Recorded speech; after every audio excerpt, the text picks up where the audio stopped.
14, a partir do verso 14, trata da consumação da ira de Deus, que está sendo derramada paulatinamente em um mundo de pecado. Nessa consumação da ira, nós já lemos sobre essa estrutura de 3 setes que guiam o livro do Apocalipse. Nós temos os 7 selos, os 6 primeiros selos prenunciam essa ira que há de ser derramada. Então 6 selos são abertos, prenunciando essa ira. Um 7º selo é aberto, e quando o 7º selo é aberto, para que a ira comece a ser derramada, esse 7º selo traz 7 trombetas. E cada uma dessas trombetas traz o derramar da ira de Deus, até que as 3 últimas trombetas são trombetas de uma manifestação especial da ira, os 3 ais de Deus. Então é derramada a 4ª trombeta, o primeiro ai, a 5ª trombeta, o segundo ai, a quinta, a 6ª e a 7ª trombeta, a 5ª, o primeiro ai, a 6ª, o segundo ai, a 7ª trombeta, então, é o terceiro último ai de Deus, e essa última trombeta, essa 7ª trombeta, também traz ela própria 7 derramares da ira divina, manifesta agora por meio de 7 taças, onde se consuma então o derramar da ira de Deus sobre o mundo que abandona o Senhor e prenuncia a queda dos reinos sem Deus, a queda da grande Babilônia, que é o que estudaremos no nosso próximo sermão. Hoje nós vamos olhar para a consumação da ira de Deus através de 2 principais momentos aqui nesse livro. O primeiro momento, que se divide em 2, é um momento de preparação da hora do juízo e de um prenúncio da consumação da ira. É o que a gente vai encontrar na segunda metade de Apocalipse 14, a preparação para a hora do juízo. Então, no capítulo 15, que é um capítulo bem curto, nós temos o prenúncio da consumação da ira de Deus. Então, são 2 momentos de expectativa, para então, no capítulo 16 de Apocalipse, nós temos esse derramar consumado da ira de Deus através das 7 taças que se expressam nesse mundo. Imagine um juiz justo, paciente, que vê todas as injustiças do mundo e suporta calado por muito tempo. É isso que a gente vai encontrar nesses capítulos aqui. Um juiz que aguarda, envia mensageiros, oferece acordos de paz, chama os criminosos à reconciliação. E tudo isso sem ser ouvido, tudo isso sendo tratado como um inimigo. Chega o dia em que esse juiz se levanta do seu trono, se veste de majestade e prenuncia a força da sua sentença. Esse é o retrato do Deus que é manifesto nos capítulos 14 a 16 de Apocalipse. Um Deus que avisou, que esperou, que foi paciente, mas que agora executa o seu juízo. Esses são os 3 movimentos que nós vamos olhar hoje. O movimento de preparação da hora do juízo, de prenúncio da consumação da ira, então da execução completa da ira de Deus. Tudo isso em perfeita santidade, fidelidade e amor, como é expresso no Apocalipse. Vamos olhar para o primeiro momento, a preparação da consumação dessa ira. Você encontra isso em Apocalipse 14, do verso 14 ao 20. Primeiro, a gente tem nessa preparação da consumação da ira de Deus 2 momentos, em que Deus começa a recolher para si justos e injustos.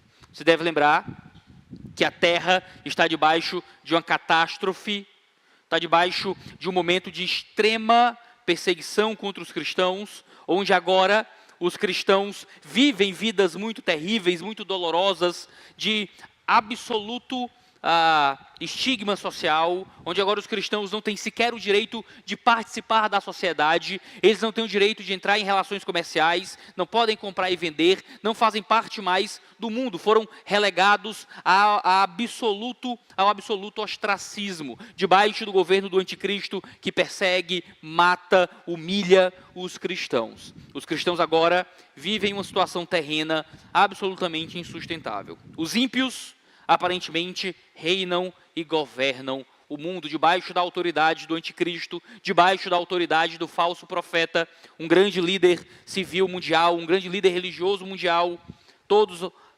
esses 2 operando debaixo do poder do diabo, a grande serpente, o grande dragão, nós temos o mundo dividido do jeito que hoje é dividido, mas com muito mais clareza e de forma muito mais pungente. Justos e injustos. O completo domínio dos ímpios contra o povo de Deus. Deus traz, em Apocalipse então 14, paz para os justos. Deus virá trazer descanso para esses justos. E você imagina, que maravilha, pastor, Deus vai vir trazer uma situação terrena, mais branda, mesmo durante o Apocalipse? E a resposta é não. Deus vai simplesmente permitir que os justos possam descansar através de sua morte. Veja, para os justos no dia do Apocalipse, morrer será um alento. Morrer fará parte dos afagos de Deus. Porque no fim das contas, diante de um mundo completamente tomado pelo mal, encontrar o Senhor será um presente.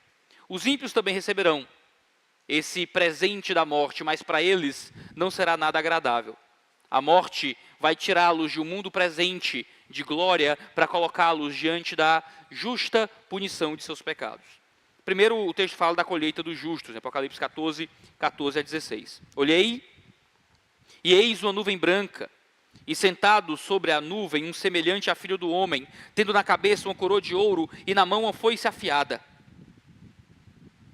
Outro anjo saiu do santuário, gritando com voz forte para aquele que estava sentado sobre a nuvem: pegue a sua foice e comece a colher, pois chegou a hora da colheita, visto que os campos da terra já amadureceram.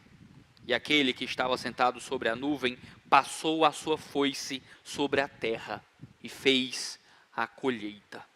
A imagem aqui é a imagem do recolhimento dos santos. Esses santos que estão sofrendo nesse mundo encontrarão na morte, nessa foice passada sobre eles, o consolo dado por Cristo. No entanto, existe também essa foice vindo sobre os descrentes, mas para trazer não mais uma situação de paz e de descanso, mas de destruição. É o lagar dos ímpios, do verso 17 a 20. Então, outro anjo saiu do santuário que se encontra no céu, tendo também ele uma foice afiada. Ainda outro anjo saiu do altar, o anjo que tem autoridade sobre o fogo, e clamou com voz forte ao que tinha a foice afiada, dizendo: pegue a sua foice afiada e ajunte os cachos da videira da terra, porque as suas uvas estão maduras.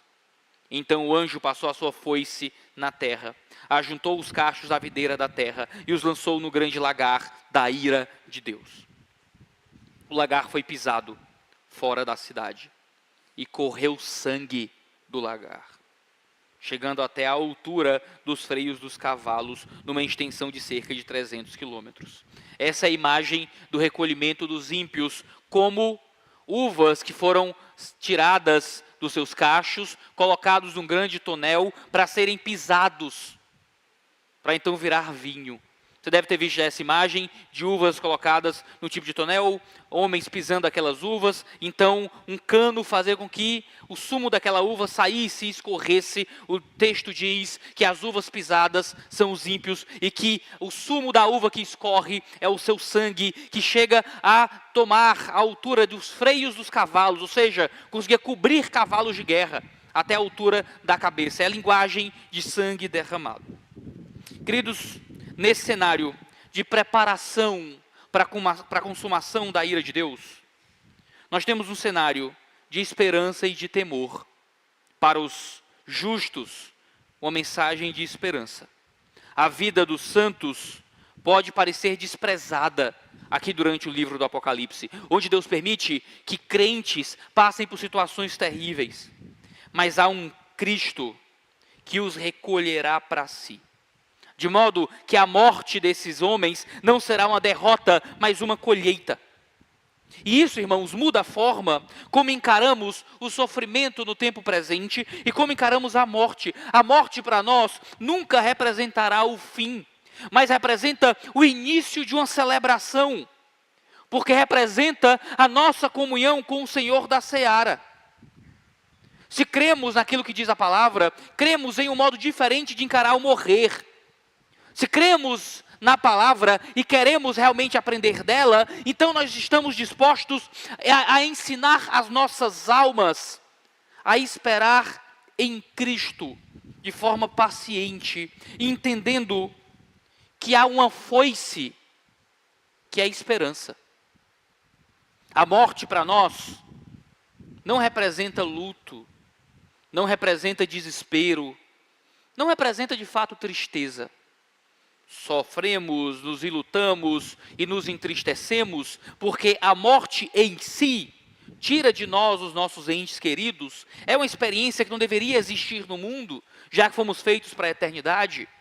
Mas veja, pela fé, quando passamos pela morte, quando encaramos a morte, não a encaramos como uma derrota. A encaramos como um caminho doloroso para uma comunhão de glória eterna. Se realmente cremos na palavra e se realmente desejamos o Apocalipse, nós ensinamos a nossa alma a ansiar o dia da ceifa, porque não seremos ceifados pelo diabo. Nossa alma será ceifada pelas mãos daquele que tem uma coroa de ouro. A morte para nós é colheita. A morte para nós é voltar para casa.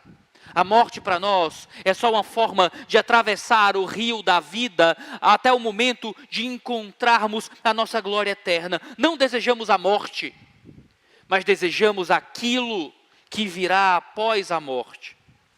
A igreja, então, precisa recuperar o tipo de esperança escatológica da colheita. Viver, sofrer, servir e até morrer com os olhos no dia da ceifa. Porque a fé cristã não termina com um túmulo. A fé cristã perpassa a morte e o túmulo é só uma morada temporária para um corpo que em breve será plenamente restaurado, glorificado e devolvido a uma comunhão eterna com o nosso Deus. Então, irmãos, quem pode nos atemorizar com a morte? O câncer não pode nos atemorizar. O medo dos bandidos, o medo da violência não pode nos deixar tremendo de medo. A possibilidade dos diagnósticos terríveis, mesmo a velhice que faz com que o nosso corpo decaia lentamente, nada disso é o nosso pavor. Porque morrer é só um destino inevitável que para nós é só um meio para a esperança. A nossa morte é só sermos colhidos. É o dia da colheita. É Deus nos levando para estar no seu depósito para sempre. Mas essa é uma esperança que é nossa. É uma esperança dos crentes. É uma esperança daqueles que depositaram a sua alma no Senhor. Porque se você é um ímpio, meu querido, se você é ímpio, tema a morte. Se você ainda não teve a sua alma depositada em Jesus, sim, você tem que ter todo o medo do mundo de morrer. Porque a morte, para aquele que não encontrou em Cristo a sua vida, a morte é só o caminho da segunda morte. A morte é só o caminho de uma punição que será ainda mais eterna. Deus segura a foice, meu irmão. Você está vivo ainda mesmo descrente? Você está vivo mesmo sem nunca ter depositado a sua vida em Jesus? Você está vivo mesmo vivendo uma vida em que você engana todo mundo, uma vida dupla de pecado, de ofensas a Deus, uma vida dupla sem arrependimento, onde você cada vez mais esconde um coração de impiedade? Tema, porque Deus segura a foice ainda, mas não para sempre. As uvas da rebelião amadurecem cedo ou tarde, e um dia serão pisadas fora da cidade. Se você não estiver em Cristo, você será aquele lançado no lagar, para que o seu sangue se acumule pelas ruas. Não confunda a paciência de Deus com omissão divina. Você vive uma vida dupla já há muitos anos e ninguém nunca te pegou? Você mantém mulheres, amantes, homens, e o seu cônjuge nunca percebeu há anos já? Seus hábitos de lucros desonestos, o ódio que você nutre no seu coração, as pessoas a quem você trai, os relacionamentos que você destrói com a sua língua, já faz anos, décadas que você vive uma vida e ninguém nunca viu, ninguém nunca pegou. Deus talvez nem se importe muito. Não confunda a paciência dos céus com a ausência de uma foice afiada. O vinho da ira será extraído dos que zombam do sangue do Cordeiro. Ah, queridos, o mundo não acredita que haverá julgamento. O mundo não acredita que existe uma justiça eterna, mas a justiça divina não se amolda a essa cultura que interpreta o inferno como um exagero. A uma cultura que cada vez mais prefere um Deus limpinho, adaptado aos nossos padrões modernos, um Deus que nos trata como se fôssemos criaturas dignas de qualquer bem. O mundo e os seus valores serão esmagados.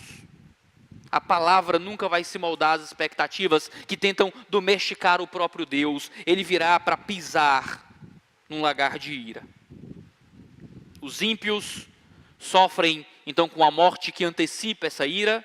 Os justos então recebem uma morte que os faz escapar deste caminho de ira. E perceba como a misericórdia divina se manifesta. É o momento do derramar do último ai, é o momento do derramar das 7 taças. Deus exerce misericórdia sobre alguns cristãos para que eles não sofram esse derramar das taças por meio da morte.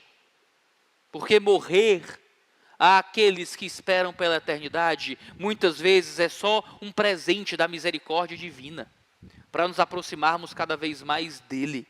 O nosso relacionamento com a morte, meus irmãos, não pode ser compreendido por um mundo sem Deus. Não tememos a morte, sofremos de forma comedida com a morte, porque sabemos que ela será vencida por meio do sangue do Cordeiro.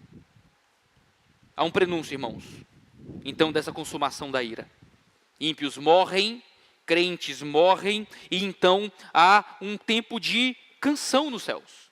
Apocalipse 15 mostra os vitoriosos cantando, entoando.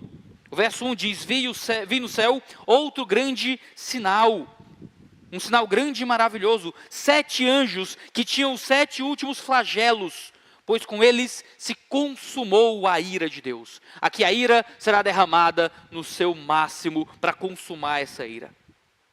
Essa é a consumação de tudo que só tinha começado a cair sobre o mundo. As declarações antes eram muito terríveis, eram ira, mas agora a ira será derramada no seu máximo. Qual é a resposta do povo de Deus e aos seres celestiais? Então é esse consumar máximo da ira. É aquilo que mais se repete no livro do Apocalipse. É a adoração. Diz o versículo 2: vi como que um mar de vidro misturado com fogo, e também os que venceram a besta, a sua imagem e o número do seu nome. Irmãos, aqueles que morreram, são tratados como aqueles que venceram a besta. Uma vitória que se dá por meio de morrer, não porque morreram e que a morte é a vitória, mas porque até a morte permaneceram fiéis. Porque essa é a nossa vitória. A nossa vitória, aos olhos do mundo, se confunde com derrota. Mas nós vencemos a besta por meio do nosso sangue. Aqueles que venceram a besta e o número do seu nome, eles estavam em pé junto ao mar de vidro, tendo harpas que lhes foram dadas por Deus. E entoavam o cântico de Moisés, servo de Deus, e o cântico do Cordeiro, dizendo: grandes e admiráveis são as tuas obras, ó Senhor, Deus Todo-Poderoso. Justos e verdadeiros são os teus caminhos, ó Rei das nações. Quem não temerá e não glorificará o teu nome, ó Senhor, pois só tu és santo. Por isso todas as nações virão e se prostrarão diante de ti, porque os teus atos de justiça se fizeram manifestos. Irmãos, os perseguidores do povo de Deus, o mundo sem Deus, os reinos presentes serão punidos, e em meio à morte e à perseguição, o povo de Deus canta e entoa louvores à majestade do Senhor. Irmãos, como eu anseio o dia em que estaremos diante do Deus vivo, em que todos teremos harpas nas mãos, não haverá grupo de louvor, cada um de nós terá o seu instrumento, e todos nós entoaremos em um grande coral, onde os anjos, os seres viventes, onde os crentes de todas as eras reunidos diante do Cordeiro entoam a grandeza de Deus.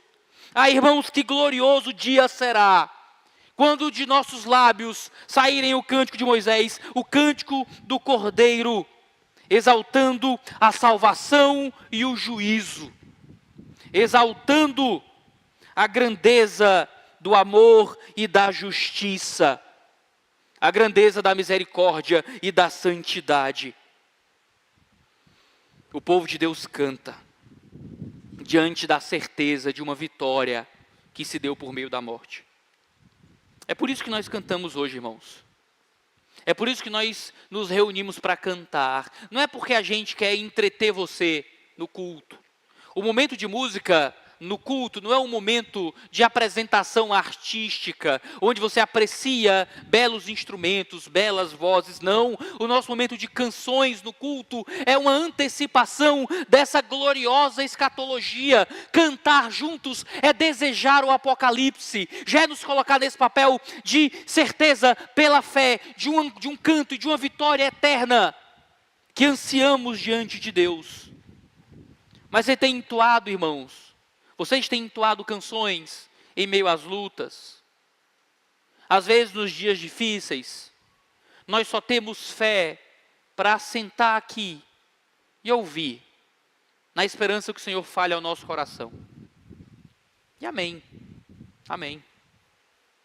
Ah, irmãos, mas precisamos sentar aqui e pela fé nos dias difíceis, entoar as verdades que ainda ansiamos por ver de forma perfeita, porque veremos quando estivermos com Ele nessa glória vindoura. Entoamos agora canções, às vezes com os corações desfalecidos, porque queremos que essa expectativa escatológica já faça morada no nosso coração.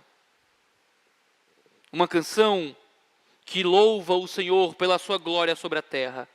Uma canção que diz que todas as nações virão e se prostrarão diante dele, porque os seus atos de justiça se fizeram manifestos. A ira de Deus sendo derramada é a justiça de Deus, fazendo com que as nações se prostrem.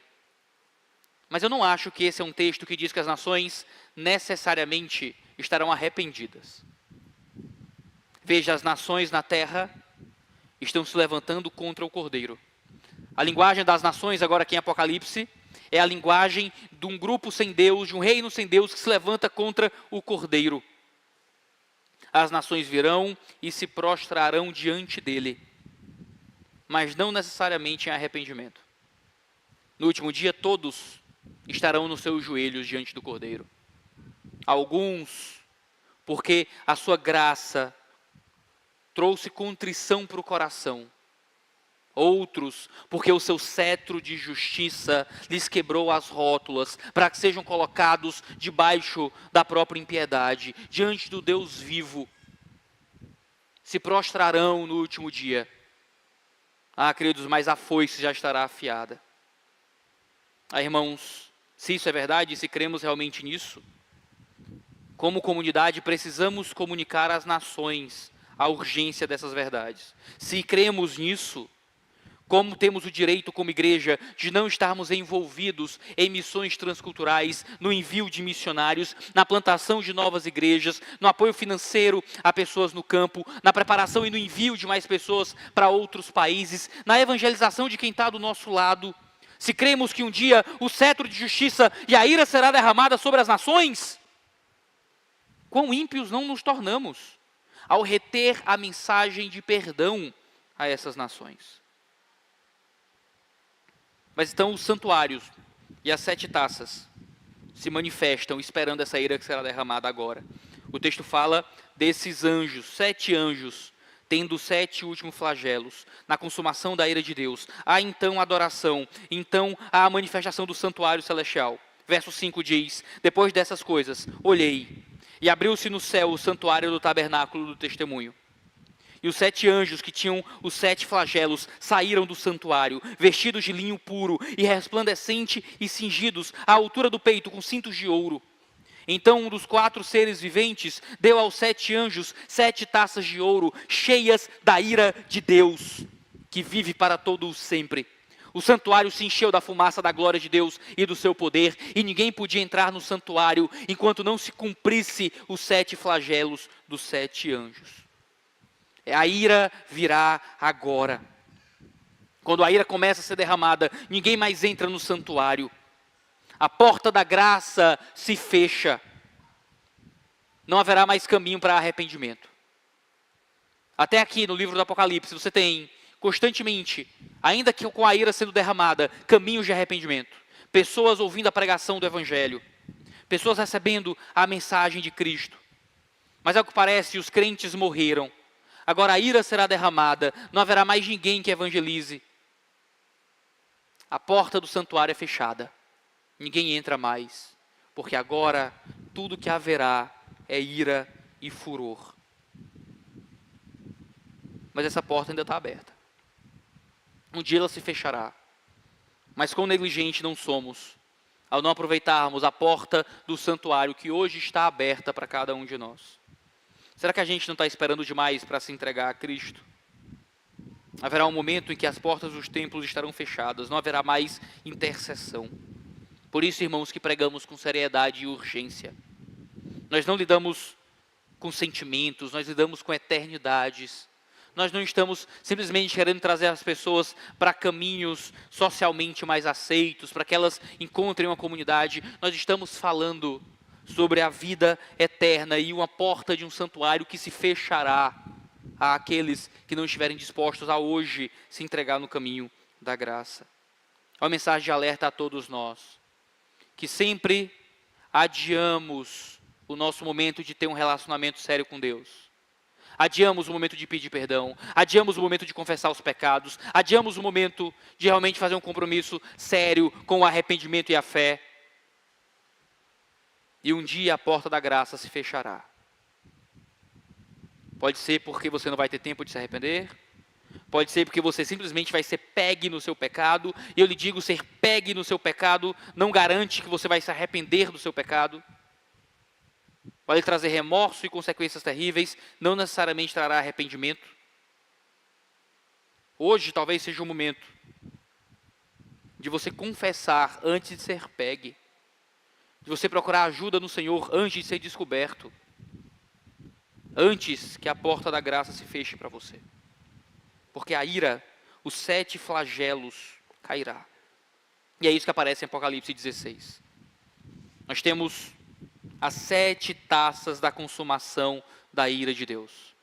Há aqui esses 2 cenários de preparação, de expectativa, mas estão a ira agora do juízo completo é derramada. O versículo 1 de Apocalipse 16 diz: ouvi uma voz forte vinda do santuário, dizendo aos 7 anjos: vão e derramem sobre a terra as 7 taças da ira de Deus. É um comando divino, uma voz poderosa que sai do templo e ordena aos 7 anjos que despejem a ira sobre a terra.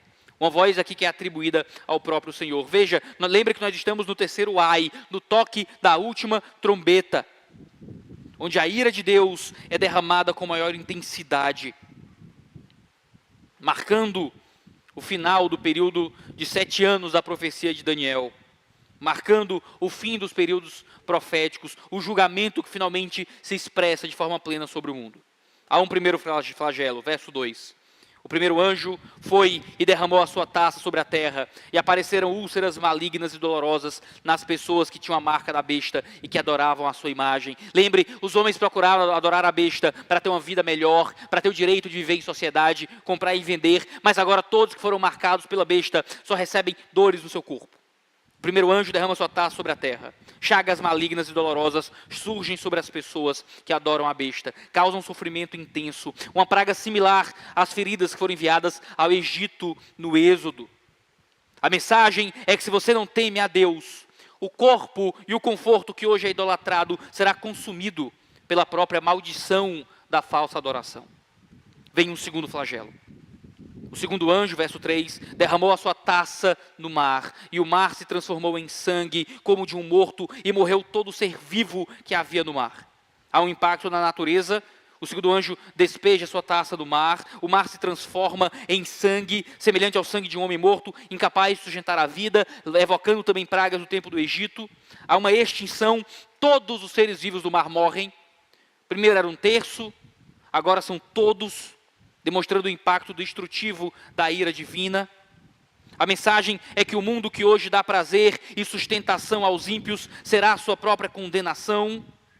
Aqueles que foram mortos, aquilo que eles mataram volta para condená-los. O mar representa esse lugar revolto de onde o inferno vem. É do mar que sai a besta que eles adoram, e agora do mar vem a morte sobre eles. Terceiro flagelo, verso 4. O terceiro anjo derramou a sua taça nos rios e nas fontes de água, e eles se transformaram em sangue. E então ouviu o anjo das águas dizendo: Tu és justo, tu que és e que eras, o santo, pois julgastes essas coisas. Porque derramaram sangue de santos e de profetas, também lhes destes sangue para beber, é o que merecem.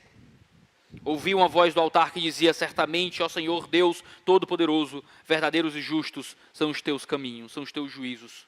Há um julgamento agora não só sobre o mar, que trazia alimento e trazia movimentação, mas agora sobre as águas doces. O terceiro anjo derrama a sua taça sobre os rios, sobre as fontes, que se tornam também em sangue, o que faz com que os homens não tenham mais acesso à água potável. Há uma justiça divina terrível. Eles adoraram a besta para comprar e vender, mas agora nem água eles têm mais. O anjo declara que isso é justiça. É Deus retribuindo o sangue dos santos e profetas que foram derramados pelos adoradores da besta. O altar afirma que os julgamentos de Deus se expressam em verdade e em justiça. Se parece exagerado, se parece muito violento, se parece muito duro, é porque estamos muito distantes na nossa própria moral de entender quão maus, quão cruéis, quão ímpios são os corações daqueles que se levantam contra o Senhor. Somos fracos em entender a maldade, a crueldade do nosso próprio coração. Quarto flagelo, verso 8. O quarto anjo derramou a sua taça sobre o sol. E lhe foi dado queimar a humanidade com fogo. As pessoas se queimaram com o intenso calor e blasfemaram contra o nome de Deus, que tem autoridade sobre estes flagelos. Porém, não se arrependeram para darem glória a Deus. Queridos, a ira de Deus mexe com as forças cósmicas, os homens começam a sofrer com o calor do sol de forma intensa. Eu sei que existe aí uma polêmica na internet sobre aquecimento global, eu não quero entrar nisso aqui. Mas eu lhe garanto, um dia acontecerá. Um dia o calor, um dia a força do sol será terrível e impossível de ser resistida. Os homens queimarão diante das forças dos astros. E ao invés disso ser um sinal para que busquem o Senhor, será um sinal de mais blasfêmia. Sofrimento extremo e corações endurecidos. Falta de arrependimento, não dão glória a Deus, só se endurecem mais. A criação que antes era generosa se volta contra os rebeldes. O sol que antes aquecia, agora queima. Quinto flagelo, verso 10. O quinto anjo derramou a sua taça sobre o trono da besta. O reino da besta ficou em trevas, e as pessoas mordiam a língua por causa da dor que sentiam. E blasfemavam contra o Deus dos céus, por causa das angústias e das úlceras que sofriam, porém não se arrependiam de suas obras. A quinta taça então é derramada sobre o trono da besta, mergulhando o seu reino em trevas. As reações são dor e sofrimento, as pessoas mordem as línguas, acumulando o sofrimento das pragas anteriores e uma blasfêmia persistente. Elas continuam endurecidas contra o Deus vivo. O império das trevas termina em trevas, porque não há luz onde há rebelião contra Deus. Os corações continuam completamente endurecidos. Nós achamos, irmãos, tolamente, que quando os homens sem Deus encontrarem a ira, eles se arrependerão.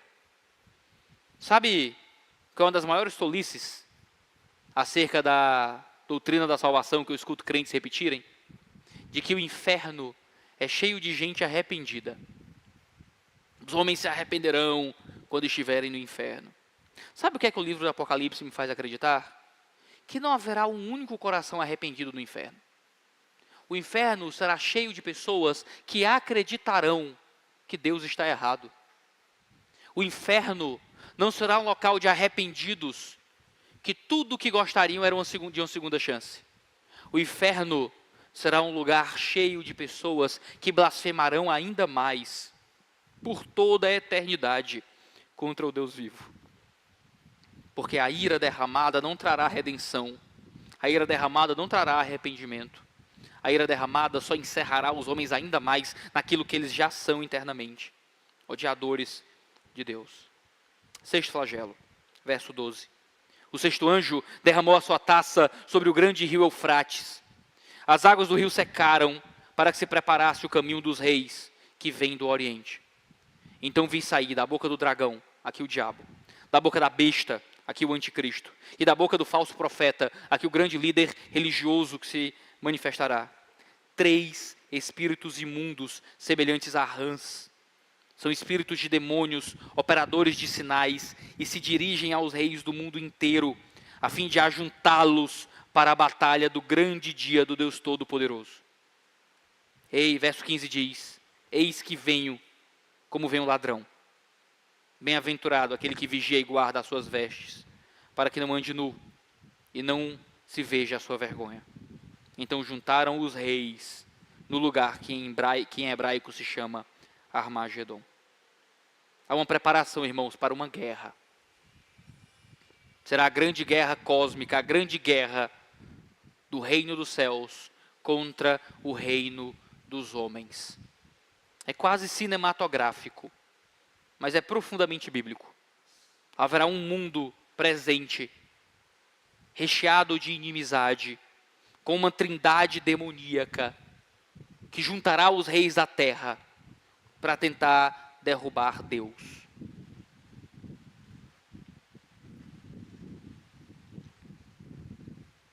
Parece absurdo. A gente lê o livro do Apocalipse e pensa: por que é que vocês só não creem? Vocês estão vendo Deus. Vocês estão vendo a manifestação do Senhor. Vocês veem milagres. Vocês veem o sobrenatural. Por que é que vocês só não creem? E por que é que isso não poderia ser dito para cada um de nós também às vezes? Nós vemos Deus revelado na palavra. Nós vemos a manifestação do poder de Deus ao nosso redor o tempo inteiro. Nós temos um Cristo que expressa a sua bondade. Nós temos todas as evidências através do testemunho das Escrituras dessa fé que se está provada diante de nós todos os dias. Por que é que a gente só não crê? Por que é que a gente só não se arrepende? Por que é que muitas vezes nós fazemos coro a esses espíritos demoníacos que saem da boca do dragão, da besta e do falso profeta? Por que é que muitas vezes nós também somos daqueles que se reúnem para a batalha do grande dia de Deus no local chamado Armagedon? Há um aviso divino aqui, irmãos. Jesus alerta que a sua vinda será súbita como um ladrão e exorta a vigilância espiritual, porque o mundo marcha para o juízo final, não para um progresso eterno.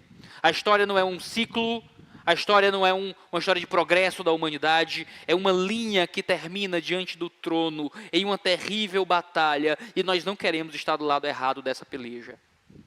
Nós não queremos estar como aqueles que se levantam contra o Deus vivo. Mas se essa batalha fosse hoje, irmãos, de que lado estaríamos? Estaríamos do lado do Rei Eterno? Ou tentaríamos, como crianças, como pequenos insetos, tentando vencer um Senhor? Como é que nós podemos viver a vida presente do lado daqueles e seguindo os valores e os padrões de um mundo que se levanta contra o Deus vivo? Se essa batalha fosse hoje, de que lado estaríamos? Se vivemos como ímpios, estaríamos do lado dos ceifados para a derrota, irmãos. Haverá a grande batalha cósmica que selará a ruptura do reino da terra com o reino de Deus.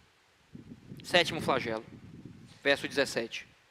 Então o sétimo anjo derramou a sua taça pelo ar, e uma voz forte saiu do santuário, do lado do trono, dizendo: está feito. E sobrevieram relâmpagos, vozes e trovões. E ocorreu um grande terremoto, como nunca houve igual, desde que há gente sobre a terra. Tal foi o terremoto forte e grande. E a grande cidade se dividiu em 3 partes, e caíram as cidades das nações. E Deus se lembrou da grande Babilônia, para dar-lhe o cálice do vinho do furor da sua ira.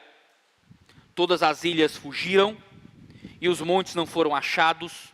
Também desabou do céu sobre as pessoas uma grande chuva de granizo, com pedras que pesavam mais de 30 quilos. E por causa do flagelo da chuva de pedras, as pessoas blasfemaram contra Deus, porque esse flagelo do granizo era terrível. É uma declaração de conclusão, irmãos. Uma voz do templo clama: está feito.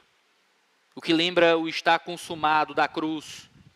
Há um está consumado, há um está feito que sela a nossa salvação na cruz, mas haverá um está consumado que revela a manifestação de uma ira eterna no julgamento das taças. Eventos cataclísmicos, então, consumam o derramar da ira de Deus. Trovões, relâmpagos, terremotos. O maior terremoto que já aconteceu no mundo. Jerusalém é dividida em 3 partes. Cidades inteiras caem sobre as falhas geológicas que se darão sobre a terra. A grande Babilônia é destruída. Ilhas e montanhas desaparecem. Granizo gigante cai do céu. A blasfêmia, sinal, onde tudo que parecia sólido como os reinos da terra ruem. A falsa segurança das nações acaba. Só permanece agora o que é eterno. A ira de Deus, meus irmãos, não será um descontrole emocional. É a expressão santa do seu amor pela justiça. Está escrito no livro que está na mão direita do Senhor no trono. Toda a maldade será julgada. Deus não é indiferente ao mal. Deus não deixará que o mal dure para sempre. Mas essas pragas não serão suficientes para trazer arrependimento. Porque a dor sem a graça não converte ninguém. É a bondade de Deus que conduz os homens ao arrependimento. Haverá apenas a consumação final do mal que cairá sobre o mundo. Permitam-me concluir, irmãos. Esses textos de Apocalipse nos mostram que a consumação da ira de Deus é santa. Ela não é uma mera vingança, mas ela é o estabelecimento da justiça. A consumação da ira de Deus é séria, é completamente inescapável e é soberana, absolutamente controlada e decretada por Deus. Essa consumação da ira seria o destino de todos nós, seria o destino de cada um de nós, se não houvesse um caminho para fugir dela. Eu acho muito tocante que o termo que o autor de Apocalipse usa para descrever essa consumação final da ira, registrando o modo como Deus revelou todas as coisas, é o termo taça. É um cálice de ira que são derramados sobre nós. Isso sempre me deixa particularmente tocado, porque nós adoramos um Cristo que, quando esteve no Getsêmani, diante da morte da cruz, orou ao Pai, suando sangue, diante do sofrimento de tomar de um cálice. E quantos de nós não lemos o texto da oração de Jesus no Getsêmani, imaginando que Jesus pediu para o Pai passar dele o cálice do sofrimento físico? Passa de mim esse cálice. Significa, eu estou com medo do chicote. Eu estou com medo da coroa de espinhos. Eu estou com medo dos pregos nos pulsos. Eu estou com medo da zombaria. Eu estou com medo da lança sobre o meu lado. Nós acreditamos que Cristo está temendo a dor física do madeiro. E, irmãos, como isso é diminuir a grandeza do que acontece no Calvário. Você sabe que depois que Jesus passa por esse sofrimento, houve uma legião de outros cristãos que foram para sofrimentos físicos piores que o de Cristo, com alegria. De que cristãos, nos primeiros séculos do cristianismo, torciam pela oportunidade de serem crucificados. Às vezes crucificados de cabeça para baixo. Às vezes, enquanto estavam sendo crucificados, embanhados em piche, e então ateado fogo neles. E eles iam, muitas vezes, cantando hinos de alegria. Você acha que o nosso Cristo estava com medo de uma cruz romana? Naquela cruz, naquele jardim no Getsêmani? Nós temos um Cristo que está diante do cálice da ira de Deus. Você sabe o que foi derramado sobre Cristo no Calvário? O que foi derramado sobre Cristo no Calvário não foram algumas chibatadas e um tempo pendurado para garantir a nossa salvação. O que foi derramado sobre Cristo do Calvário foi isso aqui. Foi a consumação da ira de Deus que nos aguardava. Uma consumação da ira de Deus que você me ouve já alguns domingos falar e expressar, e você diz: pastor, mas é uma coisa futura. Pastor, mas a gente vai estar arrebatado. Pastor, o que é que eu tenho a ver com essa ira toda que vai ser derramada sobre os outros? É sobre os outros, é sobre os ímpios. Sabe o que é que você tem a ver? Você é salvo porque essa ira que era para ser sua foi derramada sobre o seu Cristo. Você é salvo porque essa ira de Deus derramada sobre o cosmos é a ira do qual Cristo bebeu, para que nós não bebamos mais. É o cálice da ira que foi derramada naquele madeiro, sobre o Cristo que é amaldiçoado, para que na ira derramada sobre o Cristo, nós possamos encontrar vida. A grande manifestação e o grande poder dessas revelações do Apocalipse é que mostram do que é que nós escapamos e mostra do que é que Cristo bebeu para que encontrássemos vida. Desejar o Apocalipse, meus irmãos, é entender que Cristo recebeu sobre o próprio corpo a consumação da ira do Deus vivo. Naquele madeiro estava o Apocalipse. Naquela carne pendurada, havia o Deus tomando sobre si toda a guerra cósmica, todo o fogo derramado, cada calor do sol, cada consumar da ira, cada opressão demoníaca, tudo aquilo estava derramado sobre a carne do nosso Cristo. Para que hoje possamos ler isso como uma história futura, que não é nossa, porque seria sua. E só não é sua, porque Cristo passou por isso, espiritualmente, diante do próprio Deus. Ah, irmãos, como podemos rejeitar tão grande salvação? Como podemos viver vidas cristãs, então, que ainda representam os valores da ira, que ainda representam os valores do mundo? Como podemos hoje, diante de perseguições muito menores, ainda nos portarmos como se adorássemos a besta?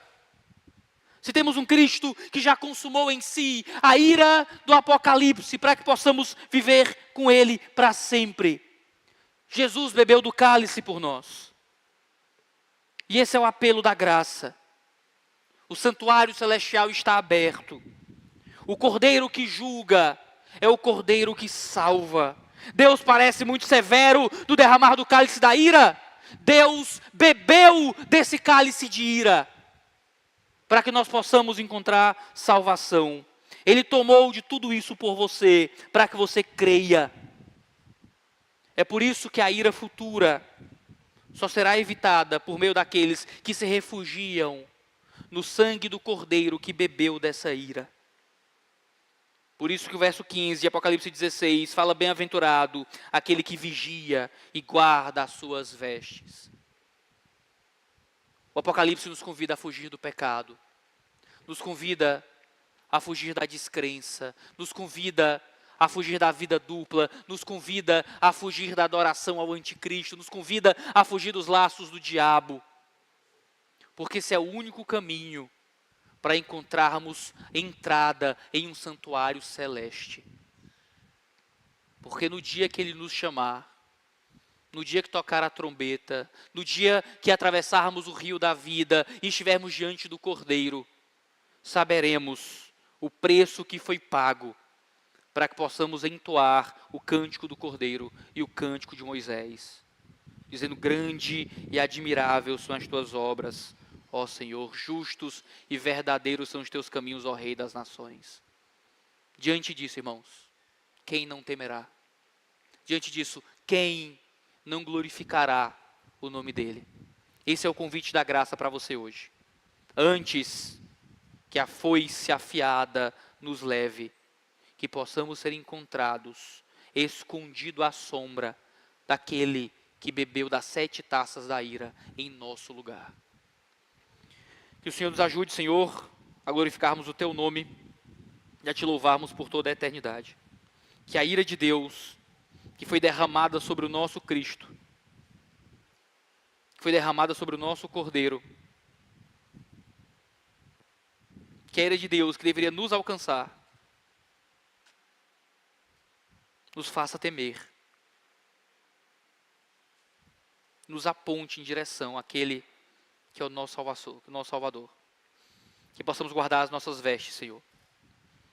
Que possamos guardar a nossa vida do pecado, para que não sejamos encontrados do lado daqueles que guerreiam contra Ti, que serão destruídos através de um único sopro de Sua boca. Que o Senhor nos ajude. No santo nome de Jesus. Amém.